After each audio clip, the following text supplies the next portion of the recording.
जब भी शेयर बाजार गिरता है ना तो लोग बड़े रोने लग जाते हैं कि अरे भाई मैं तो घाटा में चला गया, नुकसान हो गया। बढ़ता है तो लोग खुश हो जाते हैं। अब कई लोग शेयर बाजार में पैसा ही नहीं लगाते इसी डर से कि लगाएंगे शेयर बाजार डूब जाएगा, हमारा पैसा डूब जाएगा जी।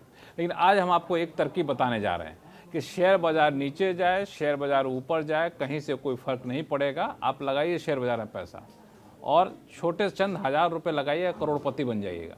बिल्कुल सॉलिड बता रहा हूँ मैं। कैसे आपको बताऊँ, अनिल जी हमारे साथ हैं और इसका नाम है, इस फार्मूले का, उसको कहते हैं SIP, सिस्टमेटिक इन्वेस्टमेंट प्लान। क्योंकि यही कहते हैं ना जी, एकदम। SIP में पैसा लगाइएगा तो कैसे करोड़पति बनिएगा, 1000 रुपये करोड़ में कैसे बदलेगा, बड़ा सटीक फार्मूला बताएंगे। बताइए अनिल जी, SIP में जब हम कहते हैं कि SIP जो है मालामाल करने का तरीका है, करोड़पति बनने का तरीका है, तो SIP में इतनी ताकत है क्या? एकदम है, SIP में बहुत ज़्यादा ताकत है और ये एक ऐसा तरीका है जिसमें कि आपको कुछ नहीं करना, आप अपना जो काम करते हैं वो करते रहिए।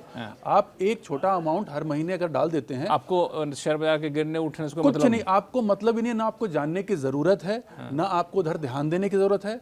उसको आप बस आंख मूंद लीजिए और कुछ समय बाद, जब एक समय के बाद आप देखेंगे तो आप मालामाल बन चुके हैं। अच्छा, मान लिया जाए कि आमतौर पर लोग नौकरी शुरू करते हैं 20-25 साल में। मान लिया 25 साल में किसी ने नौकरी की शुरुआत कर दी, 25 साल में नौकरी की शुरुआत कर दी और 5,000 रुपये अपनी सैलरी में से निकाल करके हर महीने लगाना शुरू कर दिया। 5,000 रुपये, ज़्यादा नहीं, और कभी इस रकम को बढ़ाया नहीं। ठीक, एकदम सही।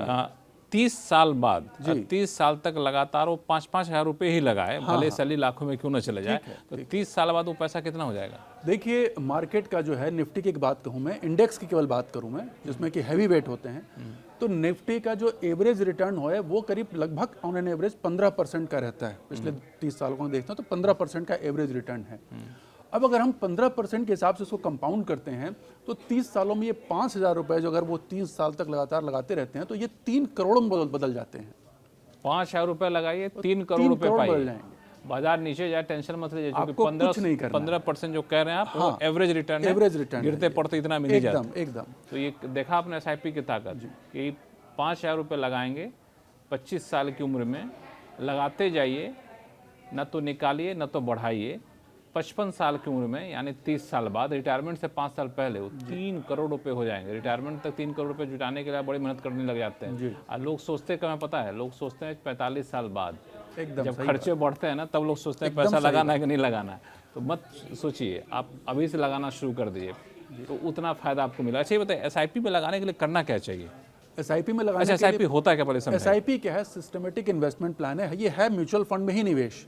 लेकिन म्यूचुअल फंड में दो तरीका होता है। एक तो आपने लमसम एक साथ कोई एक अमाउंट डाल दिया किसी म्यूचुअल फंड में, और दूसरा ये है कि आप किस्तों में निवेश करते हैं, हर महीने थोड़ा थोड़ा अमाउंट डालते रहें। और अभी इसमें सबसे बड़ी फ्लेक्सिबिलिटी क्या है कि आप कोई भी अमाउंट चूज कर सकते हैं। और दूसरी चीज़, आपको ये दिमाग में डालने की ज़रूरत ही नहीं है। एक तो है कि इसमें बहुत तरह के फंड होते हैं, लार्ज कैप फंड में, मिड कैप फंड में।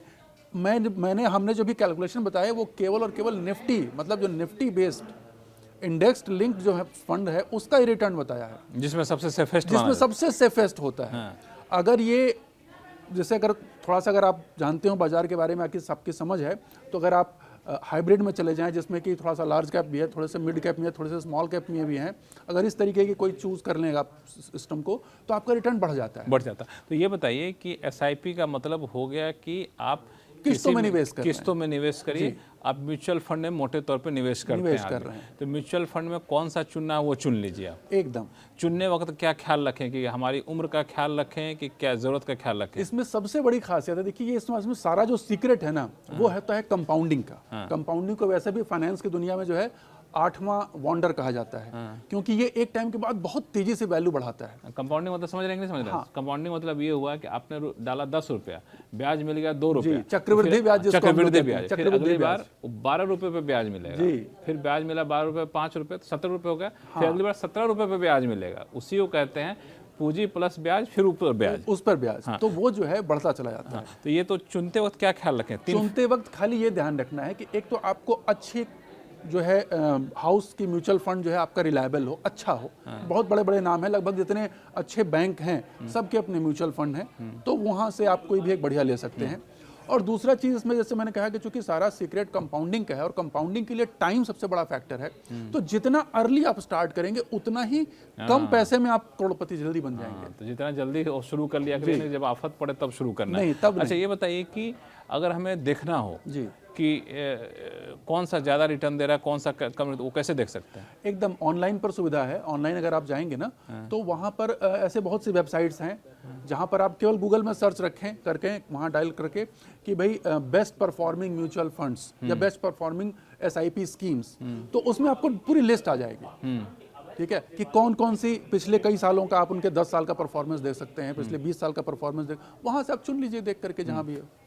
तो इसके लिए डीमैट अकाउंट होना जरूरी है? हाँ जी, डीमैट अकाउंट आप एक रखें तो सुविधा रहेगा, और डीमैट अकाउंट तो मस्ट है इसके लिए। वो जनरली आप आज की डेट में लगभग जो भी बैंक अकाउंट खुलवाता है ना, तो लगभग मैक्सिमम लोगों के डीमैट अकाउंट। अच्छा, तो पहला काम तो डीमैट अकाउंट खुलवा लीजिए। हाँ। डीमैट अकाउंट खोलने के बाद अपना फंड चुन लीजिए। आप नहीं चुन पाते हैं तो किसी इन्वेस्टमेंट एडवाइजर से मदद ले लीजिए, एकदम वहाँ से चुन लीजिए, और उस डीमैट अकाउंट को अपने बैंक अकाउंट से लिंक कर दीजिए। वो आप अपने घर बैठे अपने हाथ से, अपने ऐप से या मोबाइल से या लैपटॉप से जैसे भी चाहें कनेक्ट कर सकते हैं, कहीं जाने की जरूरत नहीं। और उस 5,000 को आप बांध दीजिए, अपने आप ऑटो डेबिट होता चला जाएगा। वो आपको सोचना नहीं है, हर महीने वो 5,000 वहाँ चला अच्छा, बहुत लोग कहते हैं कि एक ही बार में 5,000 मत डालो, महीने में 3 दिन बांट लो, ऐसा भी होता है क्या? देखिए, ऐसा कोई जरूरी नहीं है। इसका कोई बहुत फर्क नहीं पड़ता, महीने में 3 दिन एवरेजिंग हो जाता है। हाँ, एवरेजिंग मतलब ये तो बहुत ज्यादा फ्लक्चुएशन के लिए है, लेकिन आप कोई भी एक नियम बांध लें, इसमें सबसे बड़ा एडवांटेज होता है डिसिप्लिन मेंटेन रहती है। डिसिप्लिन मेंटेन, आपको एक फिक्स इंटरवल पर आपका अमाउंट मार्केट में जा रहा है। अच्छा, ये 5,000 रुपये का जो एग्जांपल लिया ना, जरूरी नहीं कि 5,000 रुपये एक ही फंड में डालें। नहीं, आप चाहे तो 5,000 को 5 फंड में डाल सकते हैं। बहुत से लोगों को मैं जानता हूं जो अलग अलग पर्पज के लिए उन्होंने फंड बनाए हैं। अच्छा, कि अगर बेटे की पढ़ाई है तो उसका ये एक अलग फंड बना लिया, बेटी की शादी है तो उसके लिए एक अलग SIP खोल दी, बेटी की शादी तो वो पैसा उसके लिए अलग SIP खोल दी। इस तरीके से घर बनाना है तो उसके लिए अलग SIP खोल दी। उसमें ड्यूरेशन का रहता है, कितने समय के लिए। तो अभी जो फिलहाल हमारी जो करंट की जो हमारी करंट की जो ये पॉपुलेशन है, वो बहुत ज़्यादा फाइनेंशियली अवेयर होती चली जा रही है, तो बहुत अर्ली स्टेज में सब काम शुरू कर देना है। ओह, तो ये SIP की ताकत आपने समझ ली, SIP में पैसा कैसे लगाना ये आपने समझ लिया, और कैसे चुने SIP वो भी आपने समझ लिया। तो अब ये मत समझिए कि ये झांसा है, विज्ञापन है कि 1,000 रुपये बनेंगे करोड़। आपको तथ्यात्मक रूप से समझा दिया अनिल जी ने कि 1,000 रुपये डाल के कैसे करोड़पति बने, और बगैर किसी दिक्कत के। जल्दी शुरू करिएगा, जितना जल्दी उतना फायदे में रहिएगा।